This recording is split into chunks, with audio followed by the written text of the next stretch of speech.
Det skal de bare. Ja, det gør de sgu. Ej, det ved jeg ikke. Fordi Fordi det er det bedste i verden. Det er det bedste stykke nogensinde. Og alle kommer på, og der er danser, og der er musik, og der er farver, og der er lyd, og der er det hele. Fordi at Vesterdals stykke Exit er nytænkende, det er smart, det er noget man kan relatere til, noget man kan tage en stilling til.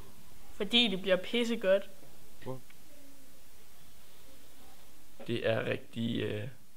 det er selv, der har lavet det hele, og det er...